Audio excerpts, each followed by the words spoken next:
વિદ્યાર્થી મિત્રો, આપણે આગળના પીરિયડમાં સ્વાધ્યાય 6.3 ના દાખલા કરેલા. હવે આજે છઠ્ઠું પ્રકરણ ત્રિકોણ એનો સ્વાધ્યાય 6.3 સ્વાધ્યાય 6.3 એનો દાખલા નંબર 10 કરીશું. દાખલા નંબર 10. દરેક વિદ્યાર્થી પોતાની ટેક્સ્ટ બુકમાં સ્વાધ્યાય 6.3 જુઓ અને એનો દાખલા નંબર 10 રકમ વાંચી લો એકવાર દરેક વિદ્યાર્થી. એમાં એવું લખ્યું છે કે ડી અને એચ એ ત્રિકોણ એબીસી અને ત્રિકોણ EFGની બાજુઓ અનુક્રમે AB અને FE પર આવેલા હોય તેવી રીતે CD અને GH અનુક્રમે ACB અને EGF ના દ્વિભાજક છે અને ત્રિકોણ ABC સમરૂપ ત્રિકોણ FEG આપેલ હોય તો સાબિત કરો કે CD અપોન GH બરાબર AC છેદમાં FG. બીજું સાબિત કરવાનું છે કે ત્રિકોણ DCB સમરૂપ ત્રિકોણ HGE. અને ત્રીજો મુદ્દો સાબિત કરવાનો છે કે ત્રિકોણ DCA સમરૂપ ત્રિકોણ HGF. તો હવે આપણે આકૃતિમાં જોઈએ તો બે ત્રિકોણ આપેલા છે ABC અને FEG.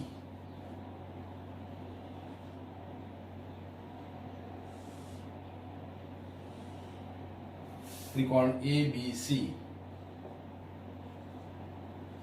અને બીજો ત્રિકોણ FEG.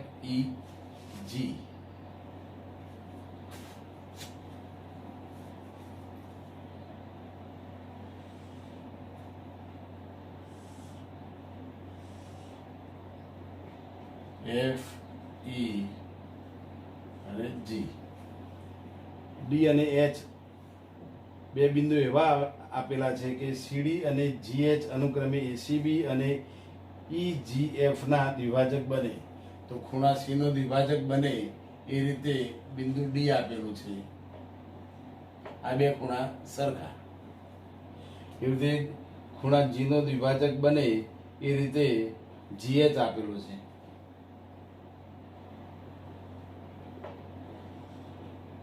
આ બે ખૂણા સરખા અને અહીંયા H.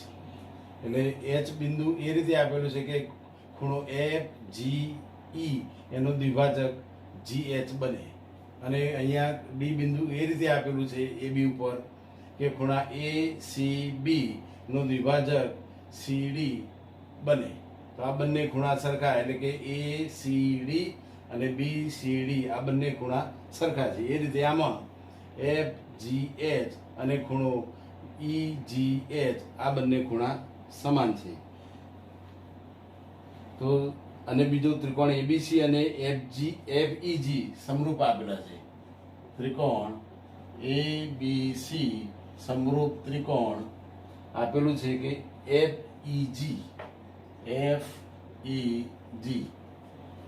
FEG અને ત્રિકોણ ABC બે સમરૂપ ત્રિકોણો આપેલા છે.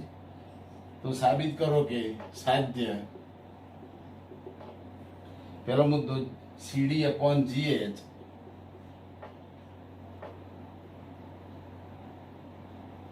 CD છેદમાં GH બરાબર AC છેદમાં FG. AC છેદમાં FG. બીજો મુદ્દો સાબિત કરવાનો છે કે ત્રિકોણ DCB સમરૂપ ત્રિકોણ HGE. ત્રીજો મુદ્દો ત્રિકોણ DCA સમરૂપ ત્રિકોણ HGF. આ આપણે સાબિત કરવાનું છે. તો આપણે હવે સાબિતી જોઈએ.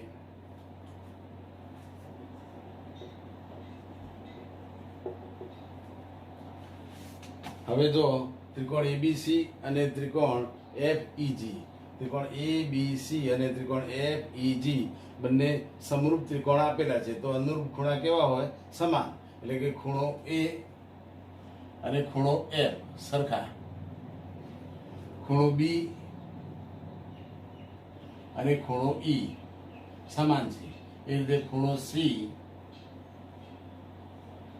અને ખૂણો G સરખા છે. તો આપણે લખીએ તો ત્રિકોણ ABC સમરૂપ ત્રિકોણ FEG હોવાથી ખૂણો A બરાબર ખૂણો F, ખૂણો A બરાબર ખૂણો F, ખૂણો B બરાબર ખૂણો E અને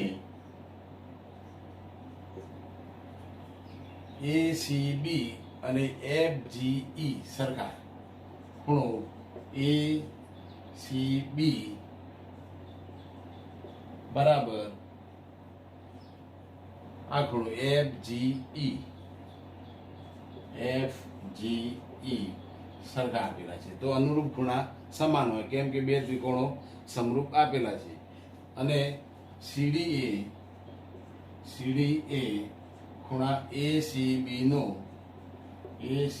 નો વિભાજક છે તથા GHA ખૂણા FGE નો વિભાજક છે.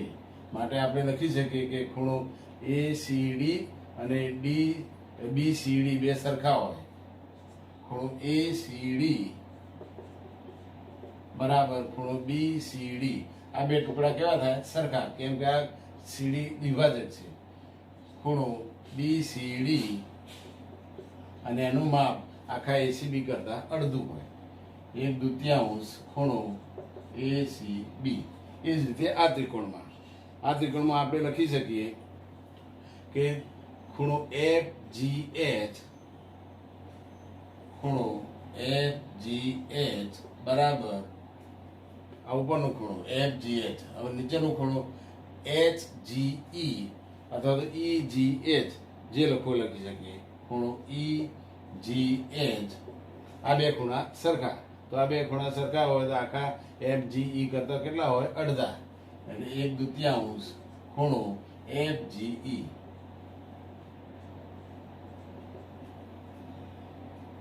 આને પરિણામ 2 કહીએ, અને પરિણામ 1, અને આ પરિણામ 1, આ 2 અને આ પરિણામ 3 પરિણામ આવી ગયા. હવે 1, 2 અને 3 પરથી પરિણામ 1, 2 અને 3 પરથી લખી શકીએ કે આ ખૂણો અને આ ખૂણો સરખા, કેમ કે બંનેની જમણી બાજુ કેવી છે? સરખી. તો આ ડાબી બાજુ પણ કેવી હોય? સરખી. માટે ખૂણો ACD બરાબર FGH.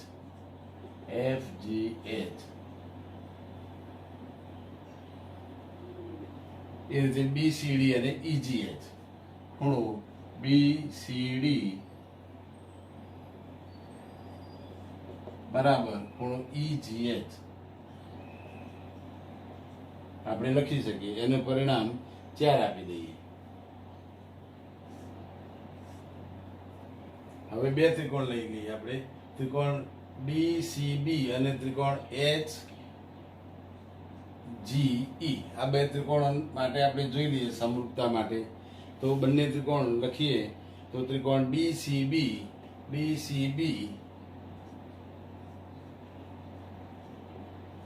અને ત્રિકોણ HGE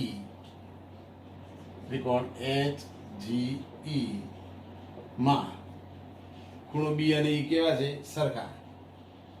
ખૂણો B બરાબર ખૂણો E સમાન આપેલા છે.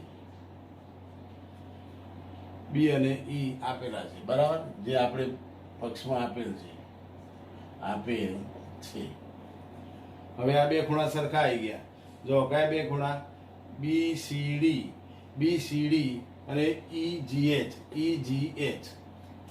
ખૂણો BCD બરાબર ખૂણો EGH 4 પરથી આપણે લખ્યું તો ખૂખું શરત થઈ ગઈ. આ બે ત્રિકોણોમાં આ ખૂણો અને આ ખૂણો સરખા તથા આ ખૂણો અને આ ખૂણો સરખા. BCD અને EGH આ બે ખૂણા કેવા થયા? સરખા. અને ખૂણો B અને E તો સરખા આપેલા છે, માટે ખૂખું શરત પરથી ખૂખું શરત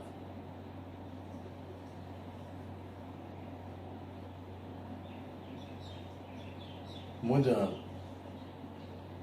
ત્રિકોણ DCB સમરૂપ ત્રિકોણ HGE. DCB HGE લખી શકીએ. આપણું પરિણામ કયું હતું? આ સાબિત કરવાનું હતું. એ પરિણામ 2 આપણે જે સાબિત કરવાનું હતું તે. હવે પેલા બે ત્રિકોણ લઈએ, ઉપરના બંને ત્રિકોણ. હવે ત્રિકોણ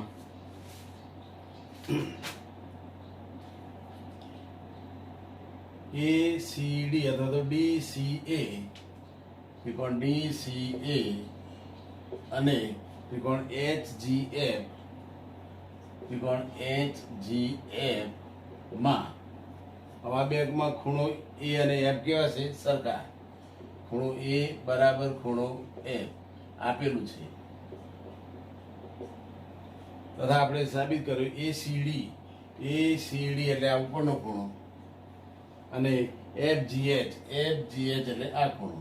એ બે ખૂણા સરખા, એટલે કે ખૂણો ACD બરાબર ખૂણો FGH પરિણામ 4 પરથી.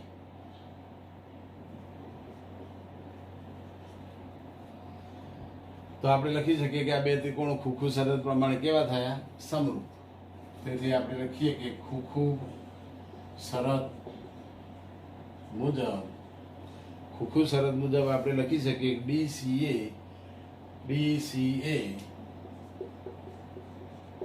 સમરૂપ ત્રિકોણ HGF. આ પરિણામ કયું હતું આપણું? પરિણામ 3.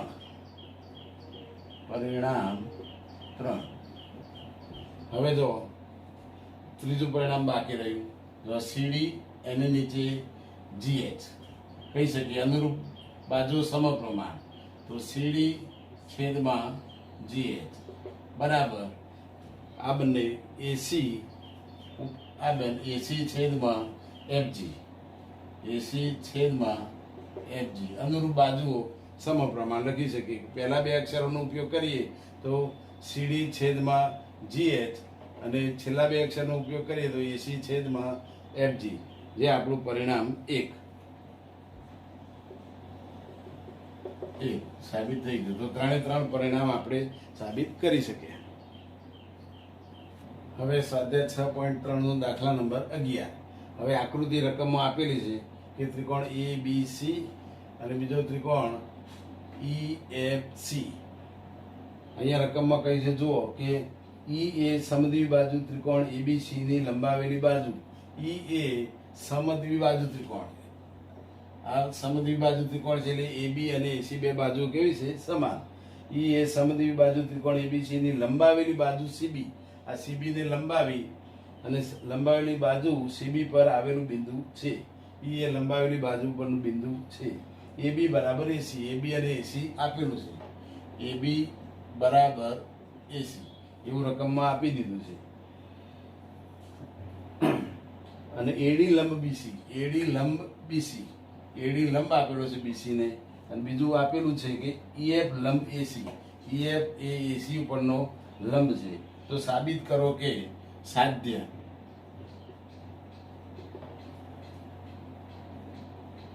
આપી છે ત્રિકોણ ABD સમરૂપ ત્રિકોણ ECF આટલું આપેલું છે આપણને. તો આપણે સાબિતી જોઈએ.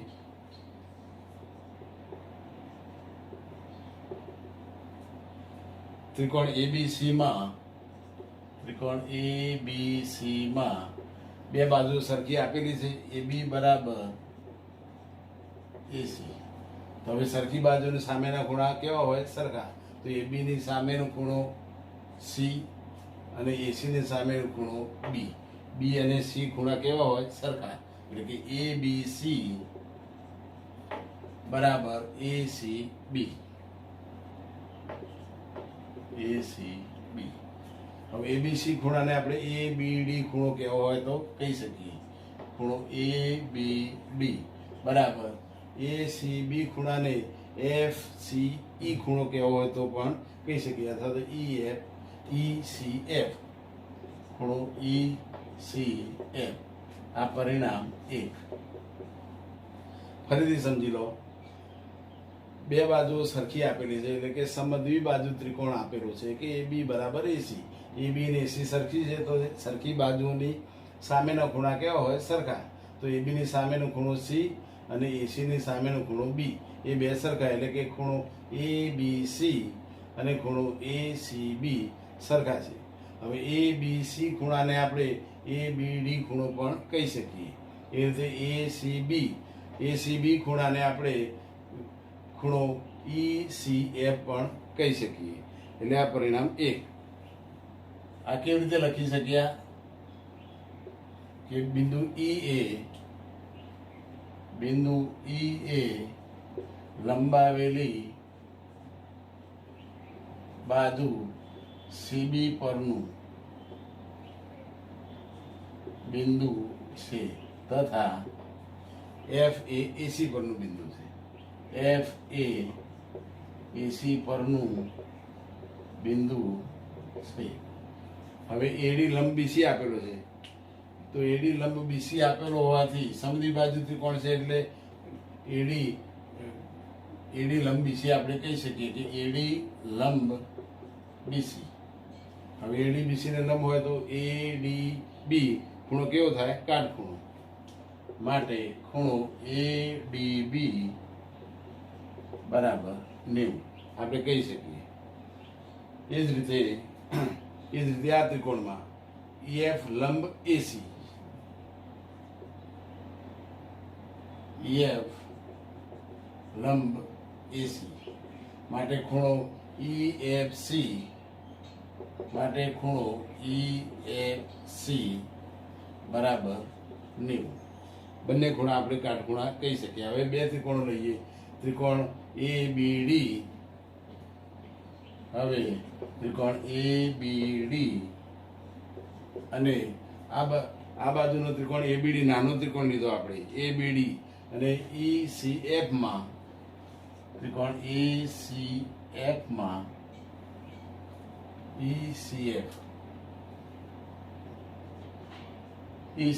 માં હવે આ બંને ત્રિકોણ આપણે દોરીએ.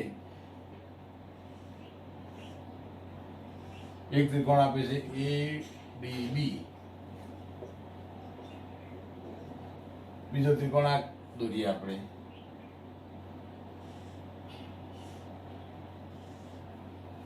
એમાં ખૂણો F કાટખૂણો.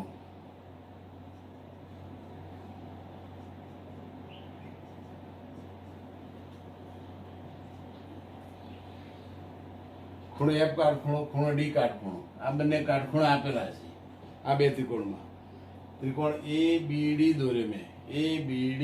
અને આ જે ત્રિકોણ છે નીચે આપેલો ECF ત્રિકોણ દોરે. એમાં ખૂણો F કાટખૂણો, આમાં ખૂણો D કાટખૂણો. એટલે આ બંને ખૂણા કાટખૂણા આપેલા છે. તથા તમે જો અહીંયા B અને આપણે આગળ સાબિત કર્યું ABD એટલે આ ખૂણો, અને ECF એટલે આ ખૂણો. એ આ પરિણામ 1 માં આપણે સાબિત કર્યું. તો ખૂખું શરત આપણે લાગુ પાડી શકીએ, બંને ત્રિકોણો સમરૂપ કહી શકીએ. માટે અહીં ખૂણો ABD બરાબર ખૂણો ECF. આ પરિણામ 1 પરથી. અને આ બંને કેવા આપે છે? કાટખૂણા. કાટખૂણા સમાન હોય એટલે આપણે લખીએ કે ખૂણો ADB બરાબર EFC બંને કાટખૂણા. તો ખોખું શરત આપણે કહી શકીએ તો ખોખું શરત મુજબ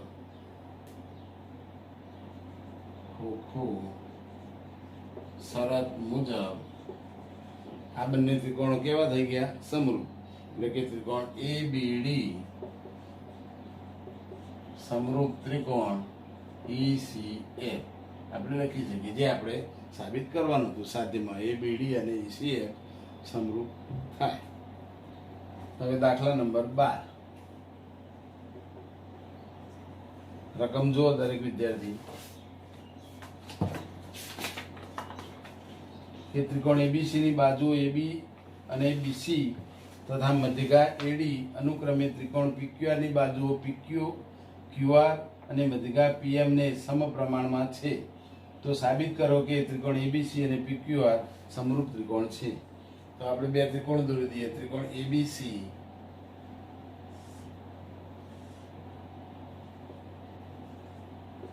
અને ત્રિકોણ PQR.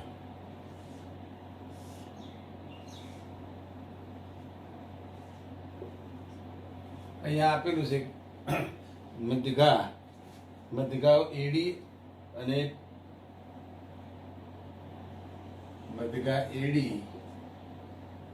અને પેલી ત્રિકોણની આપી છે PM. આ મધ્યગા PM મધ્યગા. તો આ બંને બાજુઓ સરખી થાય એમાં આ રીતે આ બાજુ સરખી. હવે આ બે ત્રિકોણોમાં મધ્યગા AD પછી બાજુ AB, AC, PR અને BC બધી સમરૂપ આપેલી છે. કહ્યું છે કે ત્રિકોણ ABC ની બાજુ AB, BC તથા મધ્યગા AD અનુક્રમે ત્રિકોણ PQR ની બાજુઓ PQ, QR અને મધ્યગા PM ને સમપ્રમાણમાં છે. તો આપણે લખી શકીએ કે AB ને સમપ્રમાણ PQ, AB છેદમાં PQ બરાબર BC છેદમાં QR બરાબર AD છેદમાં PM. આવું રકમમાં આપેલું છે.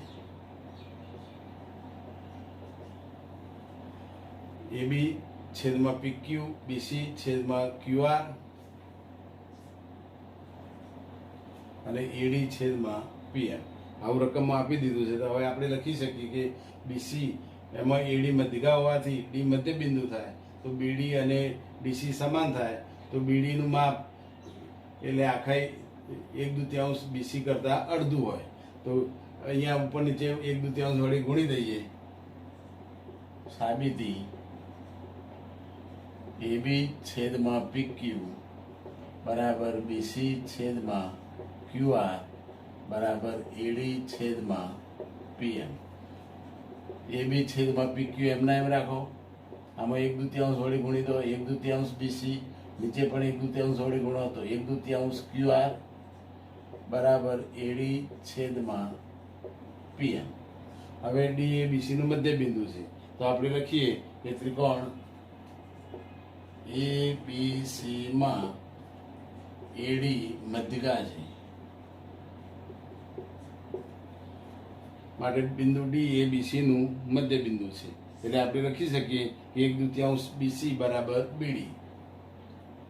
D એ BC નું મધ્ય બિંદુ થાય માટે BD બરાબર 1/2 BC. તે જ પ્રમાણે આ ત્રિકોણમાં ત્રિકોણ PQR માં PM મધ્યગા છે માટે M એ QR નું મધ્ય બિંદુ થાય. તેથી 1/2 QR બરાબર QM. એટલે QM નું માપ બરાબર 1/2 QR. આ પરિણામ 1 હતું અને આ પરિણામ 2, આ પરિણામ 3. હવે પરિણામ 1, 2 અને 3 પરથી લખી શકીએ જે પરિણામ 1, 2 અને 3 પરથી AB upon PQ, AB છેદમાં PQ. હવે જો 1/2 BC ની જગ્યાએ આપણે BD લખી શકીએ અને 1/2 QR ની જગ્યાએ શું લખી શકીએ? QM. તો 1/2 BC ની જગ્યાએ આપણે BD છેદમાં 1/2 QR ની જગ્યાએ QM બરાબર AD છેદમાં PM.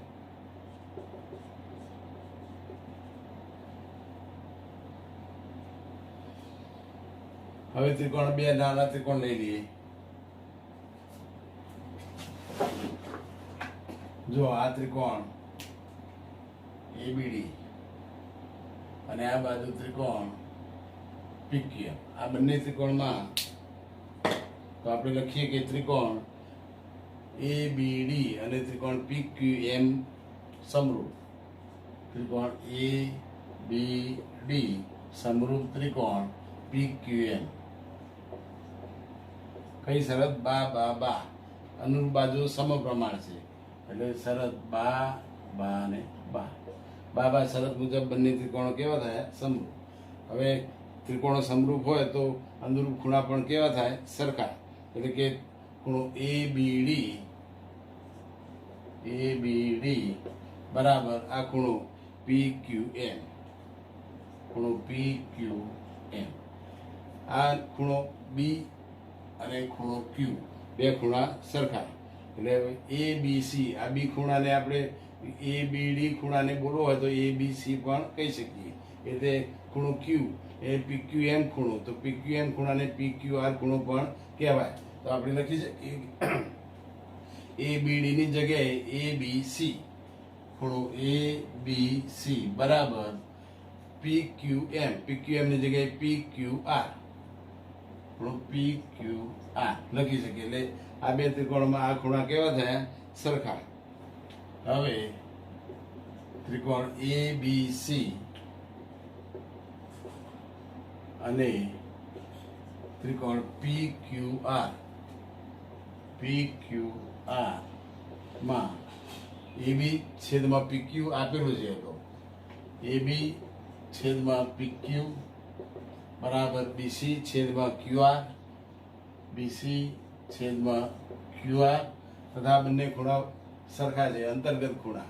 AB અને BC નો અંતર્ગત ખૂણો B, અહીંયા PQ અને QR બાજુનો અંતર્ગત ખૂણો Q. તો બંને ખૂણા કેવા આપેલા છે? સરખા. તથા ખૂણો ABC બરાબર ખૂણો PQR, જે આપણે સાબિત કર્યું. ખૂણો PQR એટલે અનુરૂપ બાજુ સમપ્રમાણમાં અને અંતર્ગત ખૂણા પણ સરખા છે. માટે આપણે બાખુબા શરત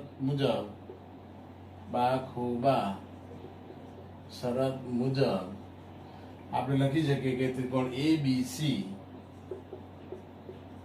સમરૂપ ત્રિકોણ PQR,